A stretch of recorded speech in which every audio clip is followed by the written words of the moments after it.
The crowd gasped in disbelief. Lady Constance's hand struck Evelyn's cheek with a force that echoed across the garden, the slap a sound of humiliation so sharp it silenced the aristocratic gathering. But before anyone could move, the Duke of Wetherby stepped forward with a cold precision, his hand wrapped around Lady Constance's wrist, his grip unyielding, and he leaned in to whisper in her ear, his voice like ice. "That was your last mistake. Hello, lovely. If you're enjoying this historic romantic tale, I'd be so grateful for a like or a subscribe. It helps me bring you more stories of love, longing, and history. And if you're up for it, tell me in the comments where you're watching from. I read every note, and it always brings a smile to my face." Chapter 1. Shadows of the Past. The pocket watch felt cold against Evelyn's palm, its silver surface catching the weak autumn light filtering through her father's study window. She traced the engraved inscription with her thumb, the words she'd memorized long ago. "Time reveals all truth, my darling girl." "Does it, Papa?" she whispered to the empty room. "What truth has time revealed except that I'm a coward?" 6 months, half a year since Lord Edmund Hargrave had been laid to rest in the family plot, and still Evelyn found herself seeking sanctuary in this room. Everything remained exactly as he'd left it, the leather-bound ledgers stacked precisely on the mahogany desk, the faint scent of pipe tobacco clinging to the curtains, the morning sun illuminating the same worn patch of carpet where he'd paced while teaching her about crop rotation and tenant rights. An estate is more than land and titles. "Evelyn," his voice echoed in her memory. "It's people, their livelihoods, their families, their futures. Never forget that." She sank into his chair, the leather creaking familiarly, and closed her eyes. How many hours had she spent here as a girl, perched on the edge of this very seat while he explained contracts and drainage systems? He'd treated her like the son he'd never had, ignoring society's expectations that ladies concern themselves only with needlework and watercolors. "You have a sharp mind, my darling girl," he'd said, letting her examine the estate maps spread across the desk.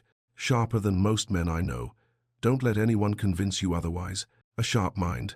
What good was it now, trapped like a bird in a gilded cage?" The door crashed open without warning. "There you are." Lady Constance's voice cut through the memory like a blade through silk. "I should have known I'd find you wallowing in here." Evelyn's fingers tightened around the watch as she rose, schooling her features into careful neutrality. Her stepmother stood in the doorway, resplendent in deep purple mourning silk that somehow managed to look more fashionable than somber. At 43, Constance remained beautiful in a cold, calculated way, every blonde curl precisely placed, every movement measured for maximum effect. "I was reviewing the tenant contracts," Evelyn said quietly, gesturing to the ledgers. "The Michaelmas rents are due soon, and the estate manager handles such matters now." Constance swept into the room, her skirts whispering against the floor. "Your father indulged your peculiar interests, but I won't have you pretending to understand business affairs. It's unseemly, unseemly." Everything Evelyn did was unseemly, in Constance's estimation. Speaking with tenant farmers, reading political newspapers, having opinions. "Father taught me." "Your father is dead." The words landed like a slap. Constance lifted a ledger, examined it with theatrical distaste, and dropped it back onto the desk, and his outdated notions died with him. "Now, we have the day to plan. The Duke of Wetherby's garden party is in 3 days, and you'll need proper preparation." Evelyn's stomach clenched. "The garden party?" "Yes, Lord Henry Whitmore will be in attendance." Constance smiled, the expression never reaching her ice-blue eyes. "A most promising match. Second son of the Earl of Pembroke, recently come into a significant inheritance from his maternal uncle. I have no interest in Lord Whitmore." "Your interests are irrelevant." Constance moved to the window, adjusting her perfectly arranged hair in the glass reflection. "Your father's will was quite clear. Until you marry with my approval or reach 25, I serve as guardian of the estate. 3 more years of your stubborn independence, Evelyn, or you accept a suitable match now. Lord Whitmore is suitable. 3 more years." The number haunted Evelyn's dreams. She was 22 in age, when most ladies of her station were already married with children, but marriage meant surrendering what little autonomy she retained. Under English law, everything she owned would become her husband's property the moment she spoke her vows. "I won't be sold like livestock," Evelyn said, surprised by the steadiness of her own voice. Constance turned slowly, her expression hardening. Sold? My dear stepdaughter, I'm offering you security, protection. A woman alone is vulnerable, as you're learning. Or would you prefer I make other arrangements? The threat hung in the air between them. Evelyn had heard the whispered warnings before asylums, places where inconvenient women disappeared behind locked doors, declared hysterical or mad by doctors whose loyalty could be purchased. I'll attend the garden party, Evelyn said finally, hating the defeat in her voice. Good. Now, about your wardrobe. The breakfast room felt suffocating despite its generous proportions. Evelyn sat rigid in her chair. The lavender morning dress she'd chosen modest, appropriate, her favorite color now a source of conflict. Absolutely not. Constance's fork clattered against her plate. That color makes you look sallow, and the neckline is far too severe. Lord Whitmore will think you a prude. Across the table, Beatrice kept her eyes fixed on her poached eggs. Evelyn's stepsister was 19, pretty in an unremarkable way, and had mastered the art of becoming invisible during Constance's tirades. Evelyn couldn't entirely blame her.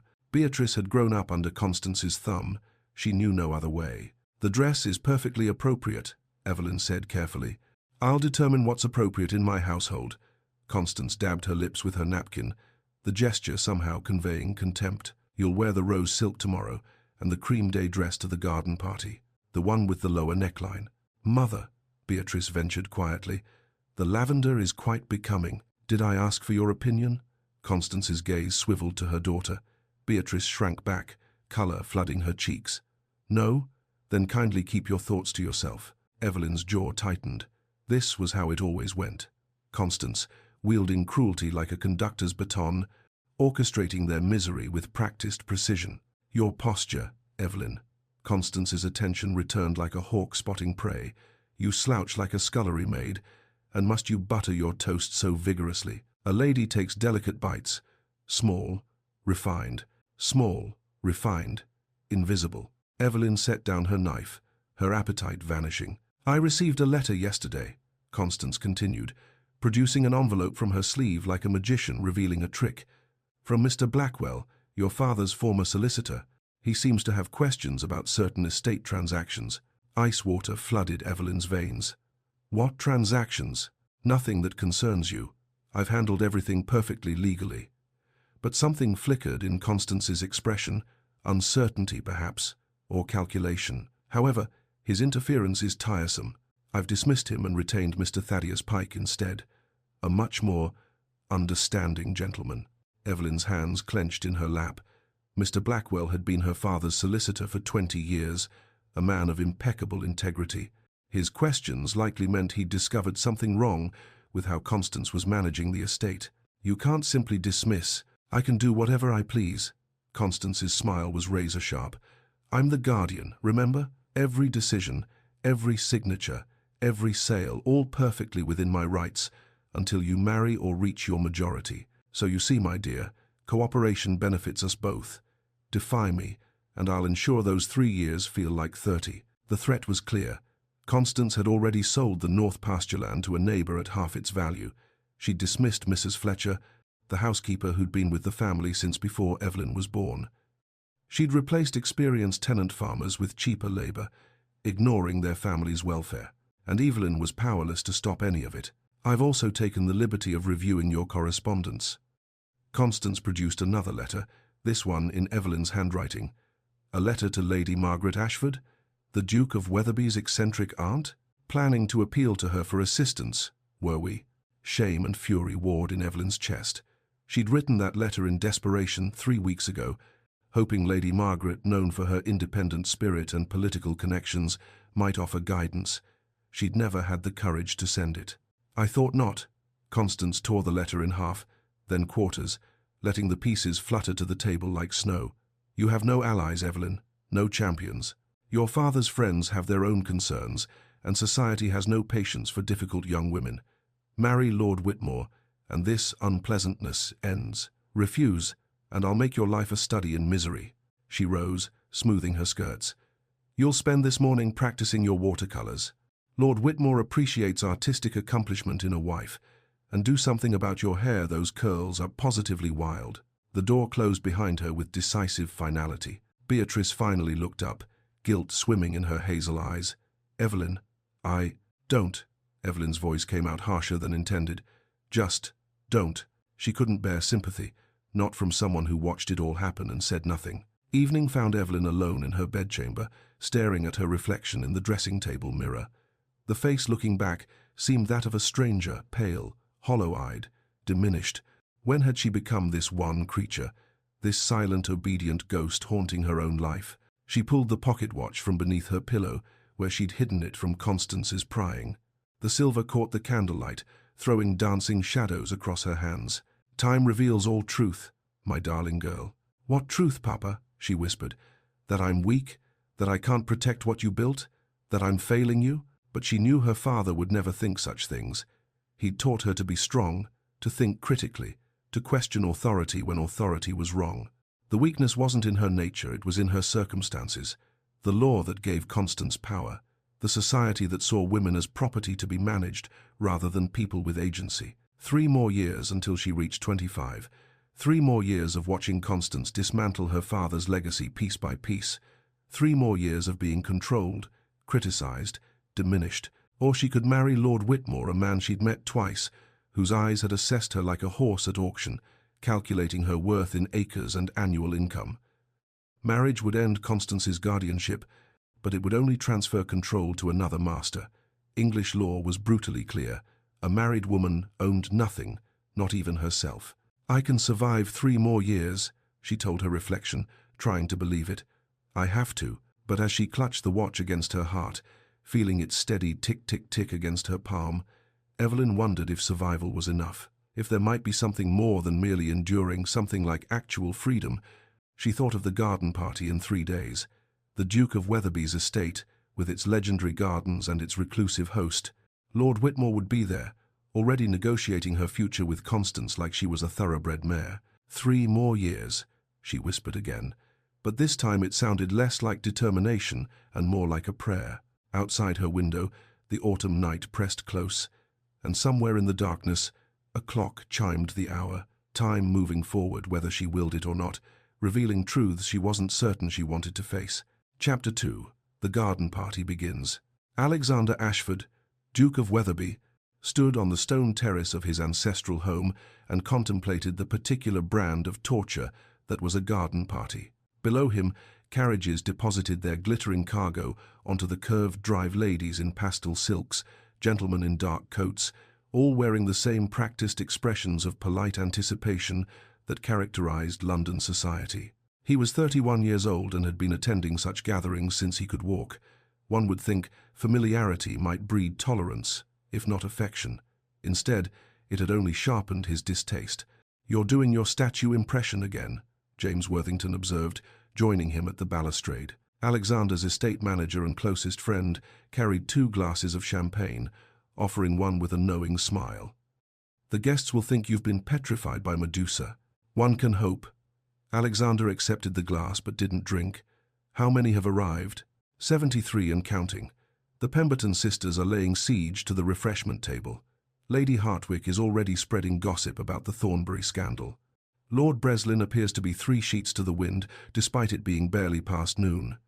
James consulted his mental catalogue with practiced ease, and at least 4 mothers have inquired whether you'll be dancing later. Another season, another parade of debutantes and their scheming mothers. You could simply marry and end the speculation. Alexander turned to his friend with an arched eyebrow.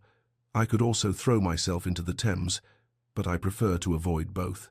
James laughed, but his expression sobered. "Society has grown rather creative in their sobriquet for you. The Ice Duke is the current favourite." "How flattering. Last year I was the Marble Duke. At least ice suggests I might eventually thaw."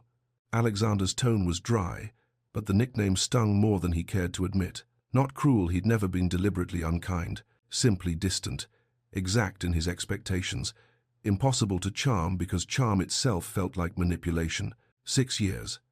6 years since a riding accident had transformed him from the second son, free to pursue scholarship and relative obscurity, into the Duke of Wetherby with all its attendant responsibilities.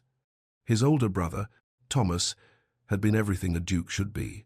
Charismatic, socially graceful, beloved by all who knew him. Thomas had loved these gatherings, moving through crowds like sunlight through water, making everyone feel valued and seen.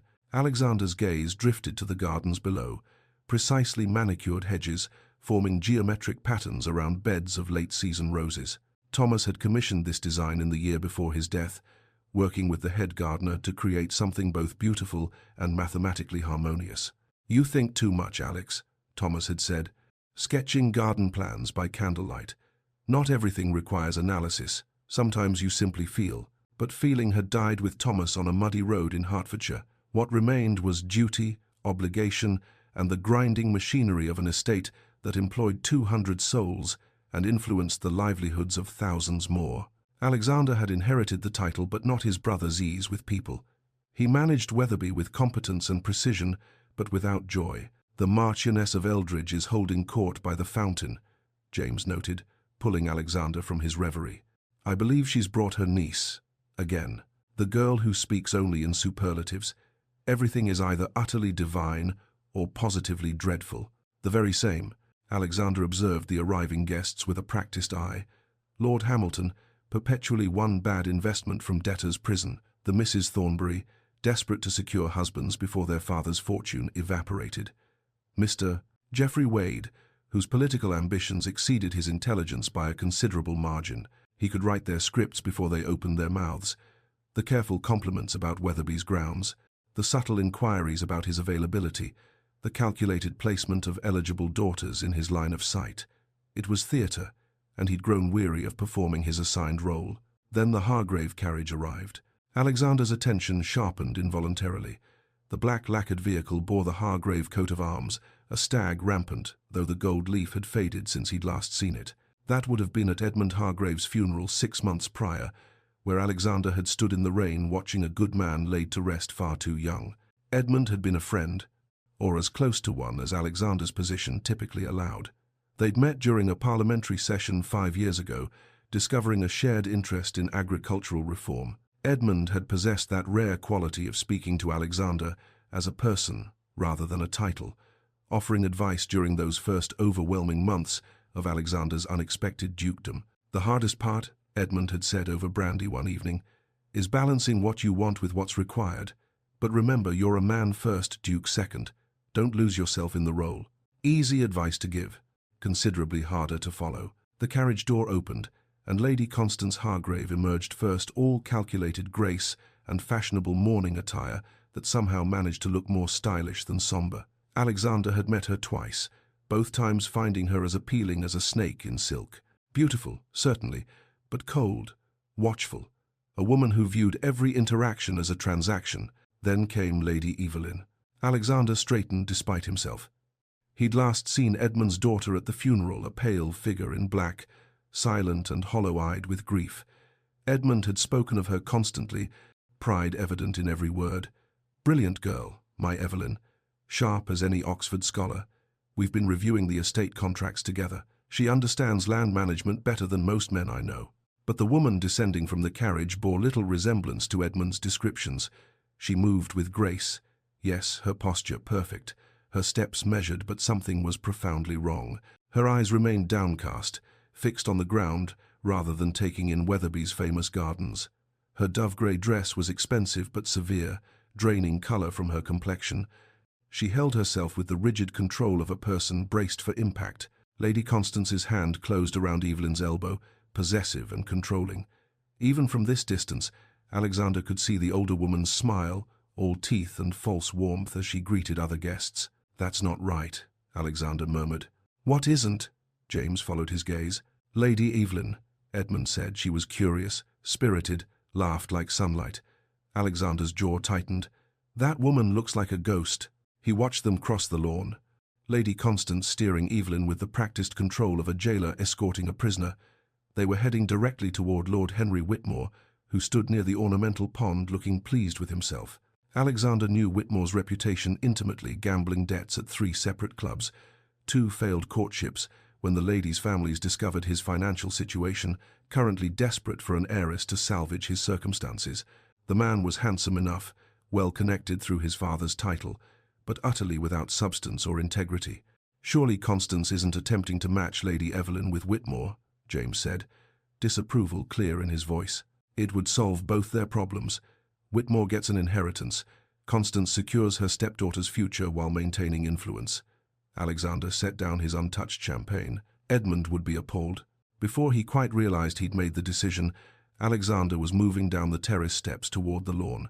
James called something after him, but the words didn't register. He reached them as Constance was making introductions, her voice honey-sweet.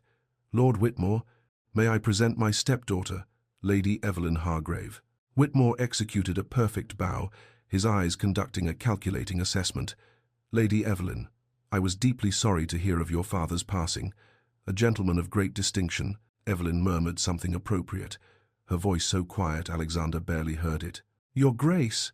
Constance turned, surprise flickering across her features before being smoothed into delight. "What an honor! We were just—" "Lady Constance." Alexander's greeting was polite, but deliberately cool. Then he shifted his attention, his voice warming slightly. "Lady Evelyn, your father spoke of you often. He would be pleased to see you here." Evelyn's eyes lifted for the first time, meeting his. For just a second, no more than a heartbeat, Alexander saw something alive there. Surprise, certainly. Recognition, perhaps, though they'd never been formally introduced, and something else he couldn't quite name. Hope? Then it vanished, shuttered behind careful blankness so quickly he wondered if he'd imagined it. "Your Grace is most kind," she said softly. "Father held you in high regard. The regard was mutual. He was instrumental in helping me navigate my early tenure as Duke." Alexander wanted to say more, wanted to ask if she was well, if she needed assistance. But Constance was already interjecting. "How thoughtful of you to remember Edmund. Now, I'm certain you have many guests requiring your attention. We mustn't monopolize the host." Her grip on Evelyn's arm tightened visibly. "Come, dear. Lord Whitmore was just about to show us the pond." Alexander watched them move away, Constance's false cheerfulness grating against his ears.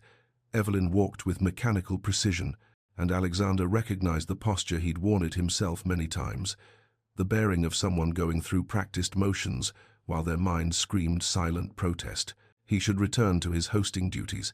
He'd made his polite acknowledgement of an old friend's daughter. That was sufficient. Instead, he found himself tracking their progress across the lawn. 40 minutes passed in grinding tedium. Alexander made the required circuit of his guests, accepting compliments about Weatherby's grounds, deflecting matrimonial hints from ambitious mothers, discussing agricultural yields with local landowners. All the while, his attention kept drifting toward Lady Evelyn. Whitmore had positioned himself at her side like a barnacle on a ship's hull, dominating the conversation with self-important observations. Alexander was too distant to hear specific words, but he recognized the pattern Whitmore holding forth, while Evelyn offered brief responses, her shoulders growing progressively more tense. Then Whitmore said something that made Lady Constance laugh, a calculated, tinkling sound, and Evelyn's face went carefully blank. Alexander had seen that expression before, in the mirror during his first year as Duke. It was the look of someone drowning, while everyone around them remarked on the lovely weather. He was moving again before thinking it through, but stopped when he saw Evelyn herself take action. She said something brief to Whitmore and Constance, then turned and walked away toward the rose garden's more secluded paths. Lady Constance's expression transformed in an instant. The sweet smile vanished, replaced by fury so intense it was almost physical. She made a perfunctory excuse to Whitmore and followed Evelyn, her stride purposeful despite the constraints of her fashionable dress. Every instinct Alexander possessed began screaming warnings. The rose garden's layout flashed through his memory, semicircular paths surrounded by high hedges, private alcoves for conversation, a central area visible from the main lawn but far enough to create illusion of seclusion. Edmund had loved that garden, had walked there with his late wife, had taken young Evelyn there to teach her about rose cultivation. Now Constance was following Edmund's daughter into those private spaces, wearing an expression of barely restrained violence. Alexander's measured walk became a swift stride. James appeared at his elbow. "Something's wrong," Alexander said shortly. "I noticed. Should I stay here, make excuses if anyone asks?" Alexander was already moving, cutting across the lawn with single-minded purpose, propriety, and hosting duties forgotten. Behind him, he heard the party continue. Laughter, conversation, the clink of crystal. But ahead, through the gap in the roses, he caught a glimpse of grey silk and purple morning dress. And then, carrying across the garden with shocking clarity, Lady Constance's voice, no longer honey-sweet, but sharp as broken glass. "You forget your place, girl." Alexander broke into a run. Chapter 3. That was your last mistake. The Rose Garden's marble fountain stood at the intersection of 3 gravel paths, positioned where guests could admire it from the main lawn while maintaining the illusion of privacy. Evelyn had sought it instinctively, needing distance from Lord Whitmore's presumptuous comments and the suffocating weight of Constance's expectations. She pressed trembling fingers against the fountain's cool stone edge, focusing on the sound of trickling water, trying to steady her breathing. The afternoon sun caught in the spray, creating tiny rainbows that danced and vanished. Beautiful, peaceful, nothing like the chaos in her chest. "What?" Constance's voice cut through the tranquility like a blade. "Do you think you're doing?" Evelyn didn't turn. "I needed air. You needed air." Constance's footsteps crunched on gravel as she approached, her voice low but venomous. "You walk away from the most advantageous match you're likely to receive, embarrass me in front of the Duke of Wetherby and half of London society, and your explanation is that you needed air? Lord Whitmore is insufferable. Lord Whitmore is perfect." Constance moved into Evelyn's line of sight, her beautiful face twisted with fury barely contained by social propriety. They were visible from the lawn. Evelyn could see guests milling near the refreshment tables, but far enough that words wouldn't carry. "Wealthy enough to pay off his debts with your inheritance, while leaving me comfortably settled. Desperate enough to overlook your difficult nature. You should be grateful I found anyone willing to take you." The words landed like physical blows, each one designed to wound. Evelyn's fingers tightened on the fountain's edge until her knuckles went white. 6 months of accumulated rage suddenly pressed against her ribs, demanding release. "I won't marry a man who sees me as livestock to be traded." Constance's laugh was sharp and mirthless. "Livestock? You foolish girl. You think you have choices? You think your precious intelligence and your father's outdated notions give you power?" She stepped closer, her voice dropping to a hiss. "You have nothing. You are nothing without my approval. The law is quite clear on that point. The law is wrong. The law is reality." Constance's eyes glittered with malice. "And reality is this: you'll marry Lord Whitmore next month, or I'll take alternative measures. I have physicians who will testify to your instability, your hysteria, your dangerous delusions. One signature, Evelyn, and you'll spend the rest of your life in an asylum, staring at walls, while I manage your inheritance as I see fit." The threat wasn't empty. Evelyn had heard stories of inconvenient women disappeared behind asylum walls, declared mad by doctors whose loyalty could be purchased. Her heart hammered against her ribs, fear and fury warring for dominance. "You wouldn't dare. Try me." Constance smiled, the expression never reaching her cold eyes. "Your father spoiled you, filled your head with ridiculous ideas about women managing estates and making decisions. But Edmund is dead, and his fantasies died with him. It's time you learned your place." Something inside Evelyn snapped. Perhaps it was the casual cruelty in Constance's voice.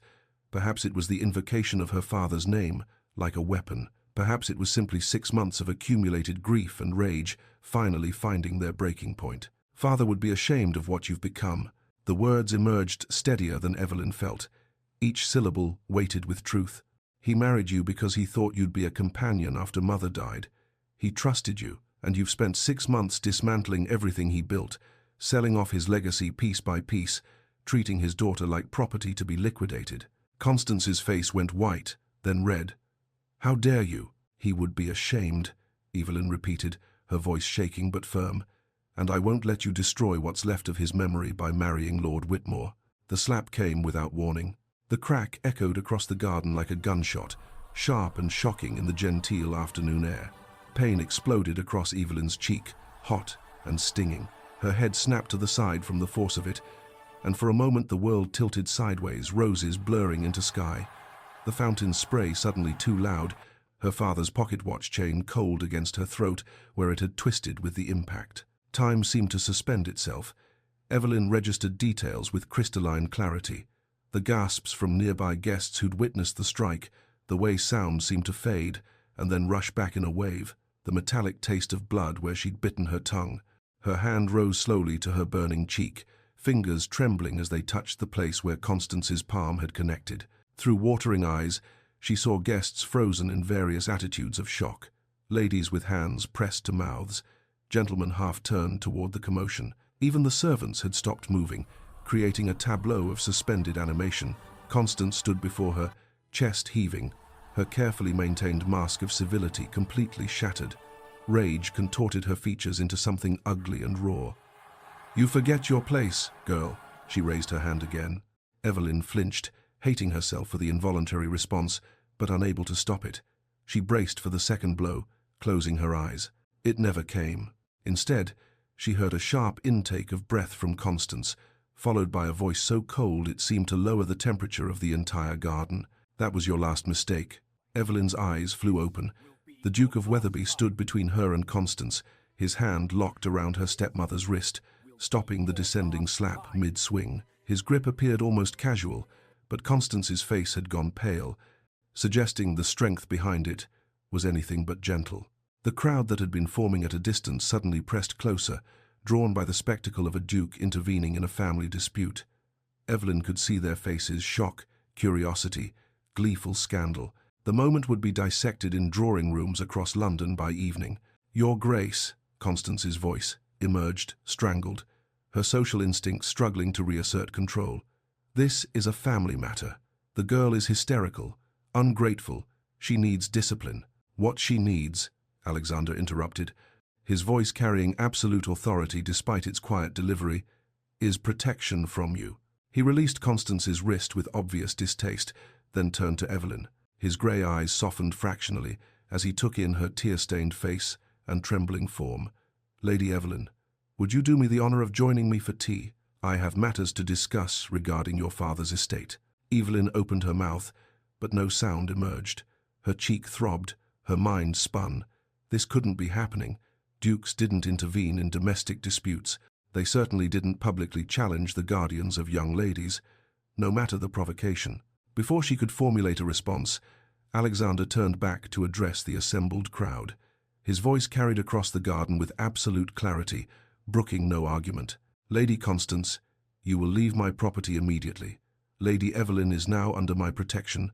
Her belongings will be collected from Hargrave House tomorrow." The gasps that rippled through the crowd were audible, even over the fountain's splash. This was more than intervention. This was a public claiming of responsibility, nearly scandalous in its implications.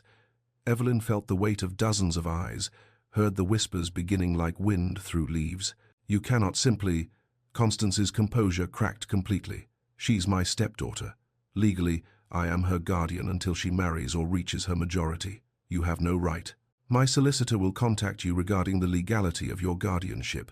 Alexander's tone suggested the conversation was finished. "Given what I've just witnessed, I suspect the courts will have questions about your fitness for that role. I suggest you gather your own counsel. Good day, madam." He offered his arm to Evelyn with the same formal courtesy he might extend to a queen. "Lady Evelyn?" Evelyn stared at his outstretched arm as if it were a lifeline thrown to someone drowning, which, perhaps it was. Her entire world had just shifted on its axis in the space of minutes. Humiliation warred with relief, terror with gratitude. She was ruined. No respectable family would receive her after this scandal. But she was also free, or as close to free as a woman in her position could be. Her hand, still trembling, reached for his arm. The moment her fingers touched his sleeve, she felt the trembling worsen, her entire body beginning to shake with delayed shock. "Steady," Alexander murmured, low enough that only she could hear. "Just a few steps. You can do this." They walked through the crowd together. Every face turned toward them, some shocked, some delighted by the gossip, some openly disapproving. Evelyn kept her eyes fixed straight ahead, refusing to look at the judgment in their expressions. Her cheek burned, her legs felt unsteady, but Alexander's arm remained solid beneath her hand, an anchor in chaos. She glanced back once, unable to help herself. Constance stood alone by the fountain, fury and calculation warring on her face. But beyond her, half hidden behind a rose trellis, stood Beatrice. Her stepsister's expression held something Evelyn had never seen there before. Regret, perhaps, or recognition. Their eyes met for a brief moment, and Beatrice offered the smallest of nods before looking away. Then they passed through the French doors into Weatherby's cool interior, and the garden party's noise faded behind them. Evelyn had stepped from one world into something entirely unknown. As the reality of what had just happened began to settle over her like a weight, she realized with dizzy certainty that nothing would ever be the same again. Chapter 4. Sanctuary and questions. The Duke's private study was a sanctuary of dark wood and leather, floor-to-ceiling bookshelves lined with volumes that showed the wear of actual reading rather than decorative display. A massive desk dominated one corner, its surface organized with military precision, but Alexander guided Evelyn past it to a pair of wingback chairs positioned before an unlit fireplace. The afternoon sun slanted through tall windows, illuminating dust motes that danced in the golden light. Evelyn sat with rigid formality, her spine not touching the chair's back, hands clasped so tightly in her lap that her knuckles had gone white. The trembling that had started in the garden had worsened, spreading through her limbs until she felt as though she might shatter into pieces. Alexander moved to a sideboard without speaking, the clink of crystal against crystal oddly soothing in the quiet room. He poured amber liquid from a decanter brandy by its color and returned with 2 glasses. One he kept, the other he offered to Evelyn with a slight nod. She took it with both hands, needing them both to hide the shaking. The glass felt solid and real against her palms, grounding her in a moment that still seemed impossible. Had the last hour actually happened? Had a duke truly intervened in her stepmother's discipline, claimed her protection publicly, brought her into his private study as if such actions were perfectly ordinary? The brandy burned going down, but the warmth spreading through her chest was steadying. Alexander settled into the opposite chair, notably not behind his desk where authority would tower over her, but across from her at equal height. He didn't speak immediately, didn't rush to fill the silence with platitudes or demands for explanation. He simply sat, his own glass cradled loosely in one hand, and waited. The patience undid something in Evelyn's chest. "Thank you." Her voice emerged barely steady, roughened by tears she refused to shed in front of a stranger. "But I don't understand why you intervened. You don't know me. We've never been formally introduced. My family troubles are hardly. I knew your father." The simple statement stopped her mid-sentence. Evelyn looked up, really looked at the Duke for the first time since entering the study. He was younger than she'd expected, perhaps 30 or 31, with dark hair showing premature silver at the temples. His features were aristocratic but lived in, marked by responsibility rather than dissipation. Grey eyes regarded her with unexpected gentleness. "Edmund and I served together on several parliamentary committees," Alexander continued. "Agricultural reform, mostly. Tenant rights.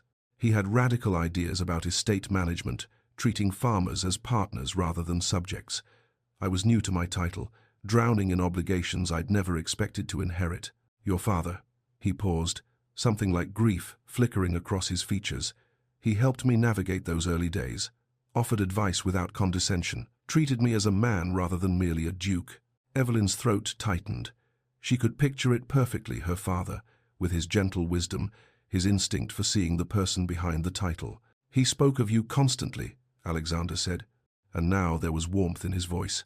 "His brilliant daughter, who understood estate management better than most men, who rode like a centaur, who laughed," he said, "like her mother did, like joy itself." The tears Evelyn had been fighting broke through her defenses. They spilled hot down her cheeks, and she pressed a hand to her mouth to contain the sob building in her chest. "I haven't laughed like that in a very long time." "I know." Alexander's voice was quiet but firm. "I've attended functions where you were present these past 6 months. The Thornbury Ball in July, Lady Hertford's musicale in August, the Pembroke dinner last month. Every time, I saw a little less of the person your father described. You were fading, Lady Evelyn, disappearing inside yourself." Evelyn stared at him, shocked. "You noticed me? How could I not? Edmund spoke of you so often that when I saw you at these events, I recognized the disconnect immediately. The vibrant woman he described didn't match the silent, subdued figure moving through ballrooms like a ghost." His jaw tightened. "Today, when she struck you in front of half of London society, some things cannot be tolerated. I don't care what justifications she might offer, no person deserves that treatment." Something in Evelyn rebelled against the sympathy in his voice, against being seen as pitiable. Her defenses rose even as more tears threatened. "You don't know me, Your Grace. You don't know what led to that moment. For all you know, I deserved." "Don't." The word cracked like a whip, sharp enough to stop her cold. Alexander leaned forward, intensity radiating from him. "Don't you dare defend her cruelty. Don't internalize the narrative that her abuse was somehow justified by your behavior. That is what abusers do, make their victims believe they earned the punishment. The silence that followed was heavy with unspoken understanding. Evelyn clutched her brandy glass, unable to meet his eyes, feeling exposed in a way that had nothing to do with scandal and everything to do with being truly seen. Finally, she managed the question that had been building since they left the garden. What happens now? I'm ruined, aren't I? Living here, even temporarily. My reputation, my aunt, Lady Margaret Ashford, resides in the East Wing. Alexander's tone shifted back to practical, giving Evelyn space to regain her composure. She's eccentric and politically outspoken, which is why she prefers the countryside to London. But her presence ensures propriety. She witnessed the entire scene in the garden. I saw her in the crowd. She'll support your version of events, should anyone question the circumstances. Evelyn's mind spun, trying to process the implications. A chaperone, a witness to Constance's violence. The Duke had thought this through with remarkable speed. There's more you should know. Alexander set down his glass, his expression serious. I made inquiries after your father's death. The terms of his will, Lady Constance's legal maneuvering, it's all questionable at best, fraudulent at worst. You investigated? Evelyn couldn't keep the surprise from her voice. Your father asked me to look after you if anything happened to him. We were discussing estate succession over dinner one evening, about 3 months before his death. He mentioned his concerns about Constance, about ensuring you'd be protected. Alexander's expression turned rueful. I assured him such precautions were unnecessary, that he'd live another 30 years at least, but I promised that if anything did happen, I'd make certain you were cared for. I didn't realize how literal that request would become. The revelation settled over Evelyn like a weight. Her father had known, had seen through Constance's performance, had tried to protect his daughter even beyond death. Stay here as my guest, Alexander said. My solicitor, Mr. Henry Blackwell, is one of the finest legal minds in England. He'll review your situation thoroughly. We'll determine how to break Constance's control legally. The guardianship provisions in your father's will may be challengeable, especially given what I witnessed today. It was everything Evelyn had dreamed of during 6 months of captivity: rescue, legal assistance, escape from Constance's cruelty. So why did panic flutter in her chest like a trapped bird? I won't be a charity case, Your Grace. The words emerged more forcefully than she'd intended, but she couldn't take them back. Or a project to manage. I've had enough of being managed. If I'm simply trading one form of control for another, fair enough. Alexander's response was immediate, without defensiveness or offense. Then, let's call this a strategic alliance. You need legal protection and physical distance from your stepmother. I need. He paused, and for the first time, something like humor crossed his features. Frankly, I could use an intelligent conversation partner who isn't trying to manipulate me into marriage. The season is deadly dull. The unexpected honesty startled a sound from Evelyn's throat, not quite a laugh, but close. A tiny, surprised exhale that held the ghost of amusement. Alexander's slight smile transformed his entire countenance. There, your father would be pleased. The tears returned, but these were different, softer, tinged with something other than grief. Evelyn wiped at her eyes with shaking fingers, simultaneously embarrassed and strangely relieved. Practical matters, Alexander continued, his tone brisk but kind. You'll have your own suite in the guest wing, complete privacy, freedom to roam the estate and grounds as you wish. The library is extensive. Father was a collector. You're welcome to any volumes that interest you. I can read what I choose. Why on earth wouldn't you be able to? Alexander looked genuinely puzzled. Constance believed novels were frivolous and political texts unsuitable for women. His expression darkened. Then you have 6 months of reading to catch up on. I'll have Mrs. Hewitt, my housekeeper, show you the library after you're settled. They discussed logistics with surprising ease. Her belongings would be collected tomorrow. Correspondence with Mr. Blackwell would begin immediately. Lady Margaret would be informed and would likely demand an introduction at dinner. Throughout the conversation, Evelyn felt the tight band around her chest gradually loosening. As she rose to leave, her hand unconsciously touched her cheek. The skin was tender, likely bruising. She winced. Alexander noticed immediately. Mrs. Hewitt will bring a cold compress and perhaps some witch hazel for the swelling. He moved to the door, opening it to reveal a comfortable-looking woman in her 50s waiting in the hallway. Mrs. Hewitt, Lady Evelyn will be staying as our guest. Would you see her settled in the blue suite? And please bring something for her cheek." The housekeeper's warm brown eyes took in Evelyn's tear-stained face and bruised cheek without judgment. "Of course, Your Grace. Come along, dear. Let's get you comfortable."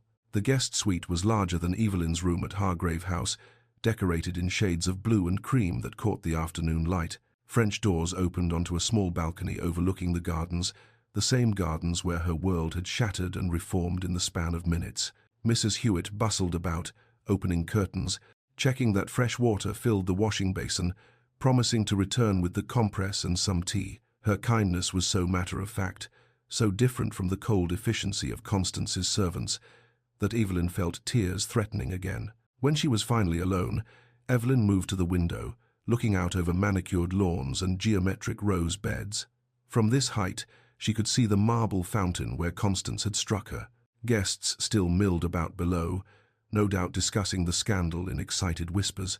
She pulled her father's pocket watch from beneath her bodice, where it hung on its chain. The silver was warm from her skin. She opened it, reading the inscription that had become a talisman. "Time reveals all truth, my darling girl." "What truth will this reveal, Papa?" she whispered to the empty room. That she'd escaped one prison only to enter another? That the Duke's kindness came with expectations she couldn't meet? Or perhaps something else entirely, that freedom was possible, that she possessed strength she'd forgotten, that her father's faith in her wasn't misplaced? Outside, the sun began its descent toward evening, painting the sky in shades of amber and rose. Somewhere in the house, a clock chimed the hour, time moving forward, revealing its truths whether she was ready or not. Evelyn closed the watch and held it against her heart, feeling its steady tick-tick-tick, and for the first time in 6 months, allowed herself to hope. Chapter 5. The rules have changed. Day 3. Evelyn woke to birdsong rather than Constance's sharp rapping on her bedroom door. For a disoriented moment, she couldn't place where she was. The ceiling was wrong, painted cream instead of pale rose, and sunlight streamed through unfamiliar windows. Then memory returned in a rush. The garden party, the slap, the Duke's intervention. Weatherby. She was at Weatherby, and no one was coming to inspect her appearance or dictate her morning schedule. The realization felt too large to contain in her chest. She dressed herself, fumbling slightly with the back fastenings, but managing, and made her way downstairs, following the scent of coffee and warm bread. The breakfast room was smaller than Hargrave's formal dining hall, painted butter yellow and flooded with morning light. A sideboard held covered dishes, eggs, bacon, toast, jam, fruit, and no one to tell her what she was permitted to eat. Evelyn stood frozen, staring at the array of choices. At Hargrave House, Constance had controlled every meal. Ladies ate sparingly, took small portions, avoided anything too rich or indulgent. But here, she took 2 slices of bacon, then a third, added eggs and toast with butter, real butter, not the thin scraping Constance permitted, poured coffee and added cream until it was the exact shade she preferred, sat at the table with her scandalously full plate and ate slowly, savoring each bite. It was the most delicious breakfast of her life. Day 5.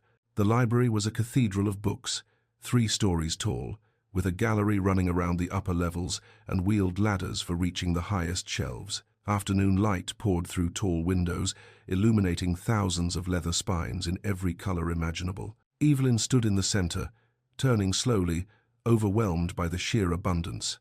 At Hargrave House, she'd been forbidden all but the most innocuous novels and household management texts. But here, she ran her fingers along a shelf, reading titles that made her heart race.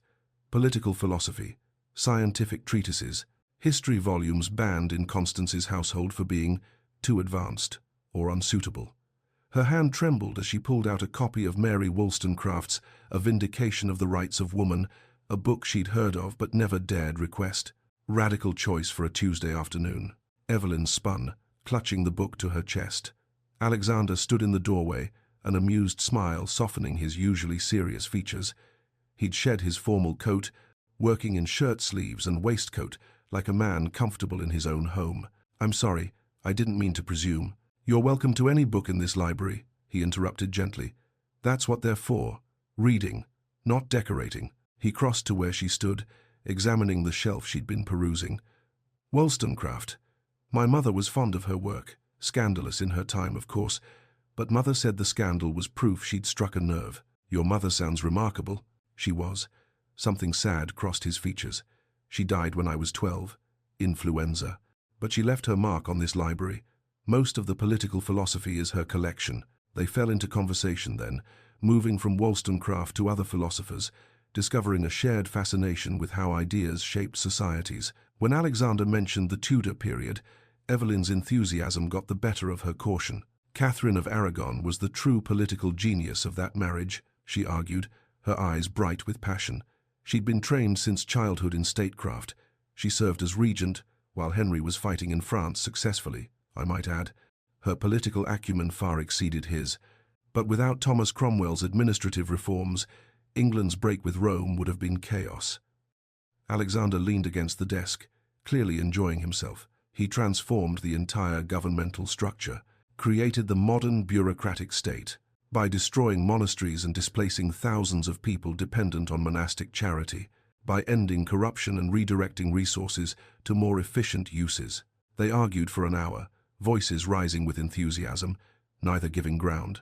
Alexander found himself watching her face more than tracking the actual debate, the way her eyes lit up when making a point, how she gestured emphatically with her hands, the color that had returned to her cheeks. She's been hiding this, he thought, or it's been hidden from her. The woman before him bore little resemblance to the ghost from the garden party. This was the daughter Edmund had described, brilliant, passionate, fully alive. The conversation drifted naturally into more personal territory as the afternoon waned. They'd migrated to chairs by the window, the debate giving way to easier exchange. "Why have you never married, Your Grace?" The question emerged before Evelyn could stop it. "Forgive me, that's terribly forward." "No, it's a fair question." Alexander stared out at the gardens, his expression thoughtful. "Because every woman presented to me sees the title and the estate. They calculate worth in terms of properties and income. I wanted." He stopped, seeming to reconsider his words. "Someone who sees you," Evelyn finished quietly. Their eyes met. The silence stretched between them, loaded with implications neither was ready to acknowledge. Alexander looked away first, clearing his throat. "We should dress for dinner. Lady Margaret arrived this afternoon. She'll want to meet you." Lady Margaret's assessment. Lady Margaret Ashford was a force of nature compressed into an elegant woman of perhaps 68, silver hair piled fashionably high, sharp blue eyes that missed nothing, and a spine that suggested she'd never bowed to convention in her life. She took tea with Evelyn in the morning room while Alexander attended to estate business. "So," Margaret said without preamble, adding sugar to her tea with brisk efficiency, "my nephew has avoided entanglement for 6 years. Then he publicly claims a young woman's protection in a manner so scandalous it's been the talk of every drawing room in London. Tell me, Lady Evelyn, what should I make of this?" Evelyn set down her cup carefully. "Your nephew is honoring a promise to my late father." Margaret's gaze was penetrating. "And the way he watches you at dinner is also about honoring promises." Heat flooded Evelyn's cheeks before she could control it. Margaret's laugh was delighted. "Good. He needs someone with spine. Too many insipid girls have bored him to tears, all simpering and, 'Yes, Your Grace, and how wise you are, Your Grace.'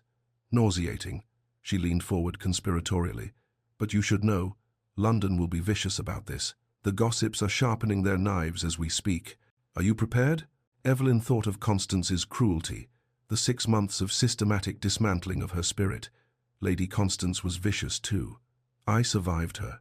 "Indeed you did. I witnessed that scene in the garden, you know. Ghastly woman. Striking you in public like that." Margaret's expression hardened. "I've already begun spreading my version of events through my correspondence network. By the time I'm finished, Constance Hargrave will find herself persona non grata in every respectable household." "You don't have to." "Oh, but I do. No one strikes a young woman in my nephew's garden and escapes consequences." Margaret smiled, the expression both warm and slightly dangerous. "Besides, I like you. You argue politics at dinner and don't pretend to be less intelligent than you are." "That's refreshingly honest." Letters from Constance.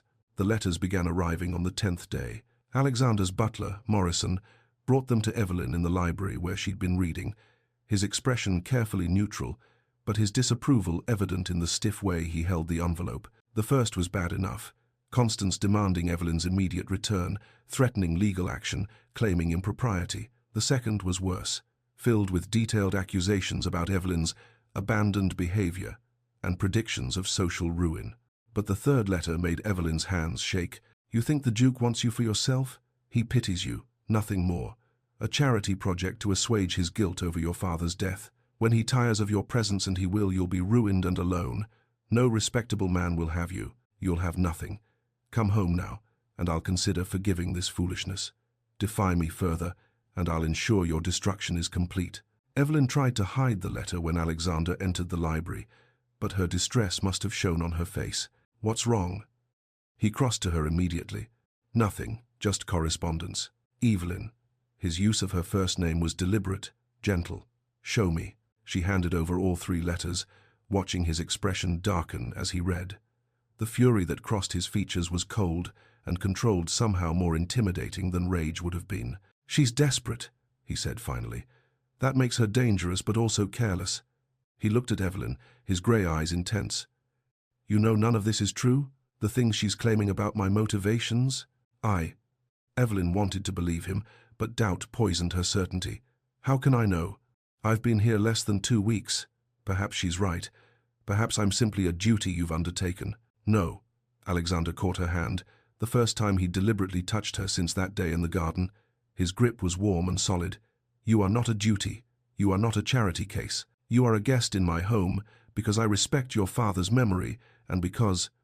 He stopped, seeming to struggle with the words. Because I find your company valuable. Is that clear?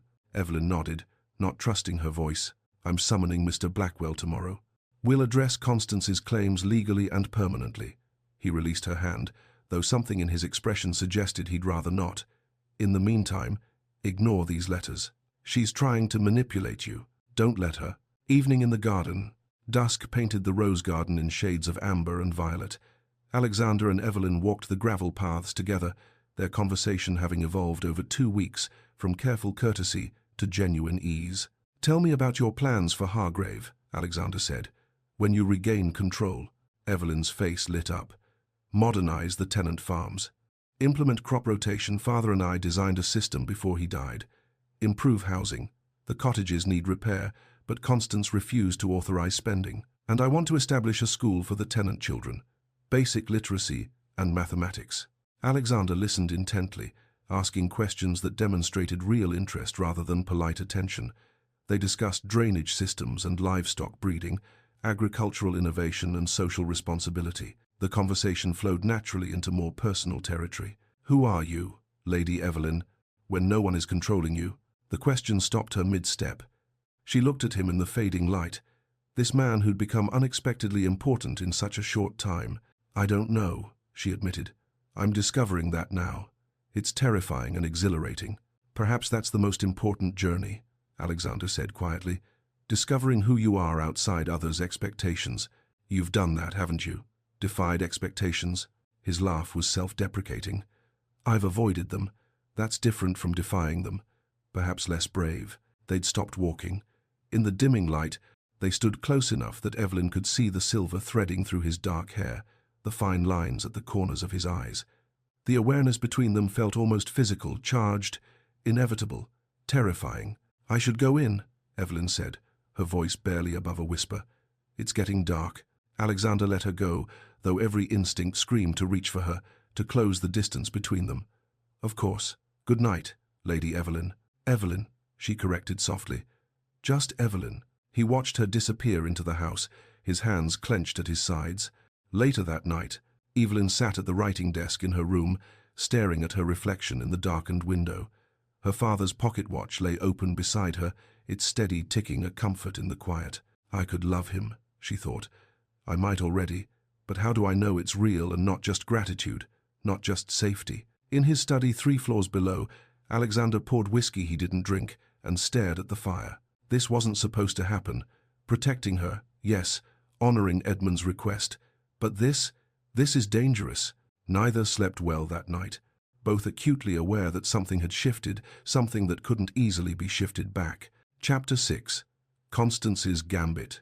The morning had begun with such promise. Evelyn sat across from Alexander at the small breakfast table, debating the merits of Gothic versus Romanesque architecture with the easy familiarity they'd developed over 3 weeks. Sunlight streamed through the windows, illuminating the steam rising from their coffee cups, and for a moment, Evelyn allowed herself to forget that this peaceful existence was temporary. Then Mrs. Hewitt appeared in the doorway, her comfortable face creased with disapproval. "Your Grace, Lady Constance Hargrave has arrived, with Lord Whitmore and Sir Edmund Worthing." She paused, her tone making clear what she thought of such company. "They're requesting an immediate audience. They say it's a legal matter." Alexander's expression hardened instantly. He set down his coffee with careful precision, the kind of deliberate movement that suggested controlled fury. "Show them to the formal drawing room. Ask Lady Margaret and Mr. Worthington to join us, and Mrs. Hewitt ensure several staff members are present. I want witnesses." Evelyn's hands had gone cold. "Sir Edmund Worthing? The magistrate? It seems your stepmother has escalated her campaign."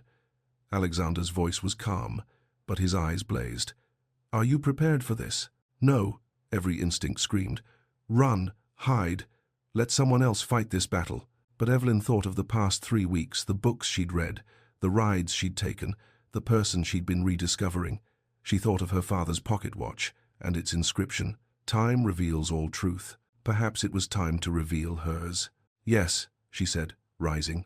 "I'm ready." The formal drawing room was deliberately intimidating. High ceilings, portraits of stern Ashford ancestors lining the walls, furniture arranged to emphasize the Duke's authority. Constance stood near the fireplace in a gown of mourning purple that somehow managed to look triumphant rather than somber. Lord Whitmore lingered by the window, his handsome face carefully arranged in an expression of concern, and Sir Edmund Worthing, a portly man of perhaps 55, held a leather document case with an air of officious importance.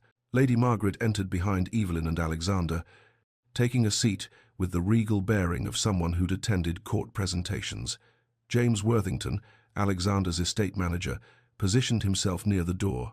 2 footmen and Mrs. Hewitt found reasons to remain within earshot. "Lady Constance." Alexander's greeting was glacial. "To what do I owe this unexpected visit?" "Your Grace, I come with the heaviest of hearts."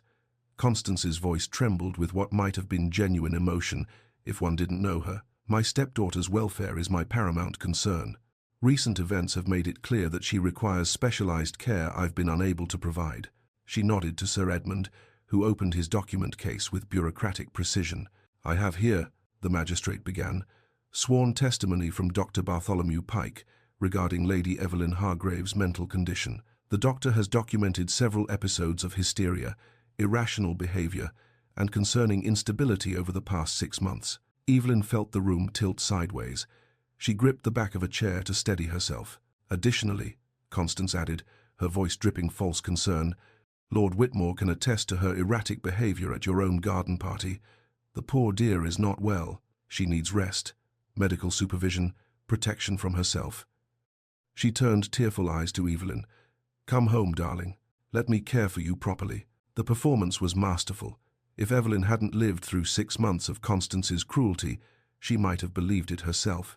Lord Whitmore cleared his throat uncomfortably. "I offered Lady Evelyn marriage, stability. She refused, in a manner that was concerning. Her behavior that day was quite irrational." Sir Edmund adjusted his spectacles, examining Evelyn with clinical detachment. "Lady Evelyn, these are serious allegations. Given your father's recent death and the strain of grief, perhaps it would be best if you return to your stepmother's care until your condition stabilizes." Victorian law pressed down on Evelyn like a physical weight. Women could be committed on far less evidence than this. A doctor's testimony, a concerned guardian, a magistrate's approval that was all it took to disappear behind asylum walls. Alexander moved to speak, his face dark with fury, but Evelyn stood first. "No," she said clearly, "I will speak for myself." The room went silent. Alexander's eyes met hers, a question in them. She gave the smallest nod. "I can do this. I must do this." "Sir Edmund," Evelyn began, her voice steady despite the fear coursing through her veins, "you mentioned Dr. Bartholomew Pike. I'm curious, when did Dr. Pike examine me?" The magistrate consulted his papers. According to these records, he documented episodes on March 14th, April 2nd, and May 27th. "Dr. Pike has never examined me." Evelyn's voice grew stronger. "In fact, Dr. Pike was dismissed from medical practice 2 years ago for falsifying patient records. There was a hearing before the Royal College of Physicians. I can provide documentation if you'd like to verify this." Sir Edmund's face reddened. He shuffled through his papers with increasing agitation. As for the alleged episode on March 14th, Evelyn continued, I was in London that day, meeting with my father's solicitor, Mr. Edmund Blackwell, to review estate documents. We met from 10 in the morning until 3 in the afternoon. Mr. Blackwell can testify to my complete lucidity during that meeting. April 2nd, I was at church with my father. He was still alive then. The vicar can confirm my presence and comportment. May 27th, Evelyn's voice hardened, was 2 weeks after my father's funeral. I spent that day in the Hargrave Chapel, alone, grieving. If that constitutes an episode, then grief itself must be classified as madness. She turned to face Constance directly. Each incident you fabricated, I can refute with witnesses and documentation. Would you like me to continue? Constance's mask slipped fractionally, a flash of pure hatred, before she smoothed it away. You see, Sir Edmund, she's become confrontational, defensive. These are symptoms. No, Evelyn cut her off. These are the responses of a sane woman defending herself against false accusations. She shifted her attention to Lord Whitmore, who'd gone pale. Lord Whitmore, what did Lady Constance promise you?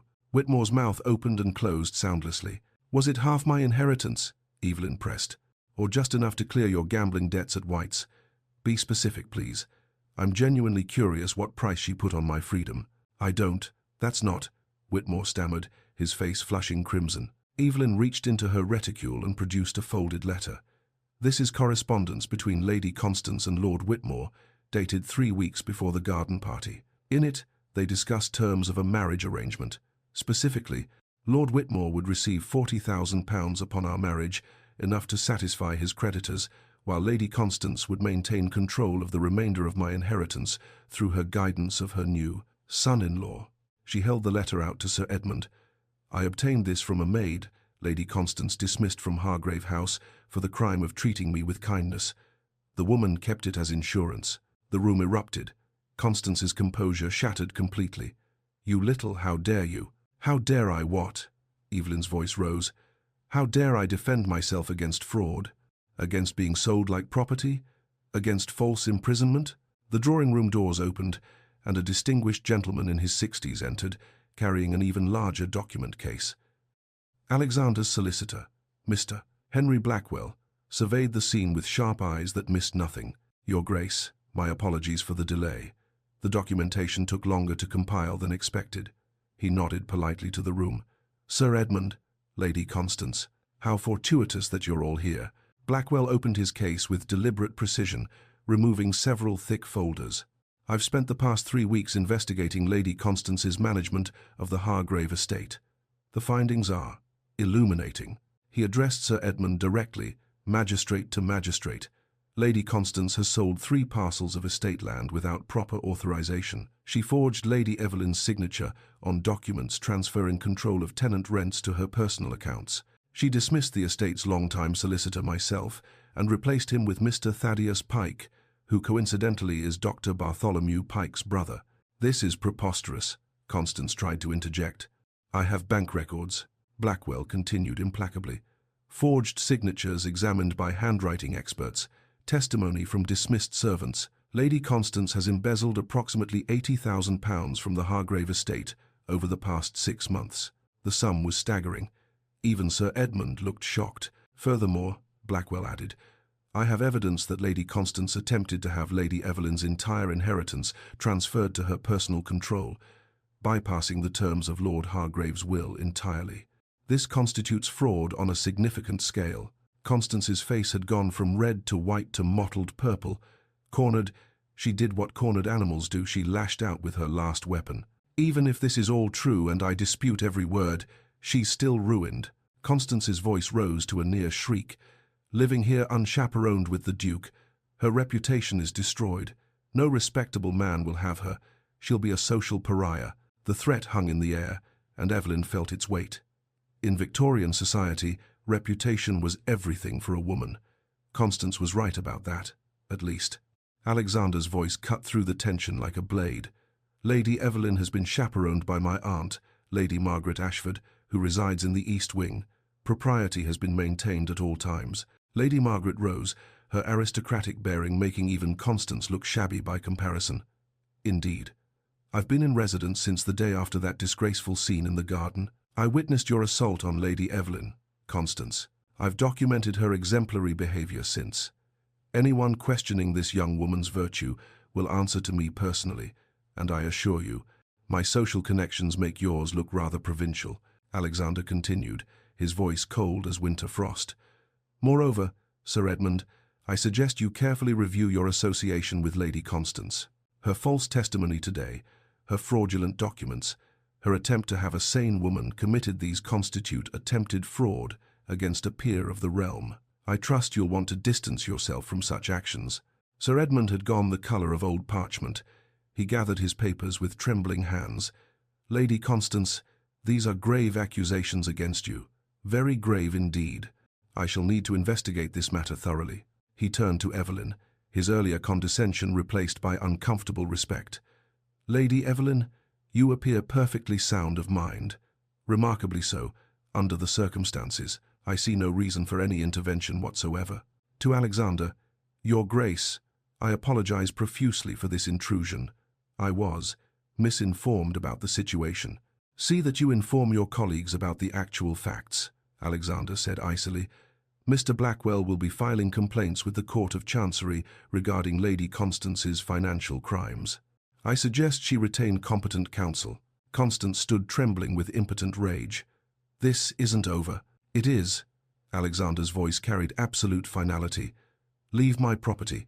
Do not contact Lady Evelyn again.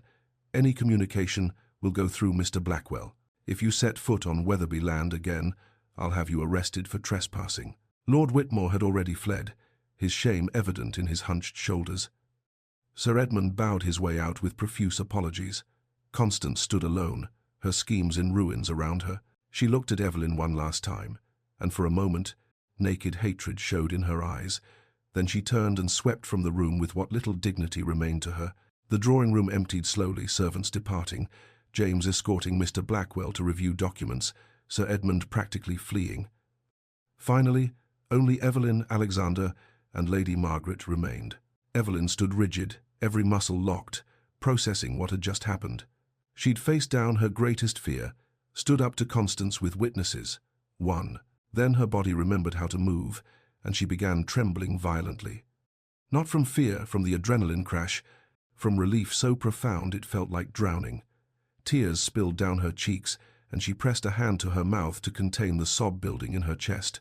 Alexander moved toward her, then stopped. May I? She nodded, unable to speak. He took her hands, proper, supportive, but the intimacy of the gesture made her tears flow faster. His hands were warm and steady, while hers shook. You were magnificent, he said quietly, his grey eyes intense. Absolutely magnificent. Lady Margaret's dry voice cut through the moment. Indeed. Constance never stood a chance against an intelligent woman with documentation. Well done, my dear. Evelyn's laugh emerged watery and unsteady, but genuine. She wiped at her eyes with her free hand, though Alexander still held the other. But then Constance's final words echoed in her memory, and the laughter died. She was right about one thing. My reputation. I'm ruined, aren't I? Socially? Alexander's grip on her hands tightened. We'll address that. But first, let's secure your future properly. Make your independence legal and unassailable. Evening found Evelyn in the library, curled in her favorite chair by the window. Twilight painted the gardens in shades of purple and gold. She held her father's pocket watch, its familiar weight a comfort. I did it, Papa, she whispered to the empty room. I stood up for myself, just like you taught me. A soft knock made her look up. Alexander stood in the doorway, hesitant in a way she'd never seen him. May I join you? Please. He settled into the chair across from hers, and they sat in comfortable silence for a long moment.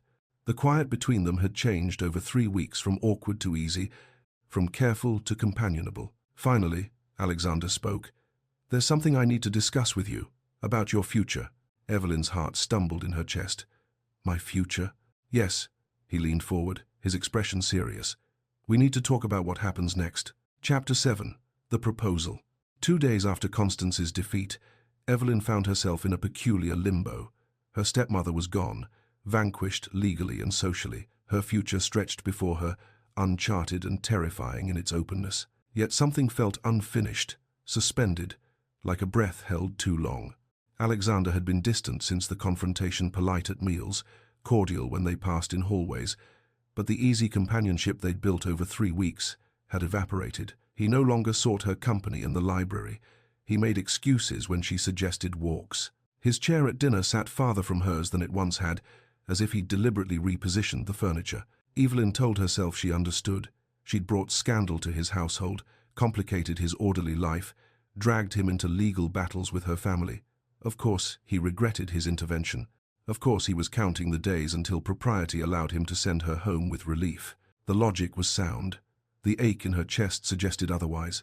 Lady Margaret found her in the garden on a grey afternoon that threatened rain. Evelyn had been walking the paths aimlessly, trying to order her chaotic thoughts into something resembling a plan. "My nephew," Margaret announced without preamble, "is being an idiot."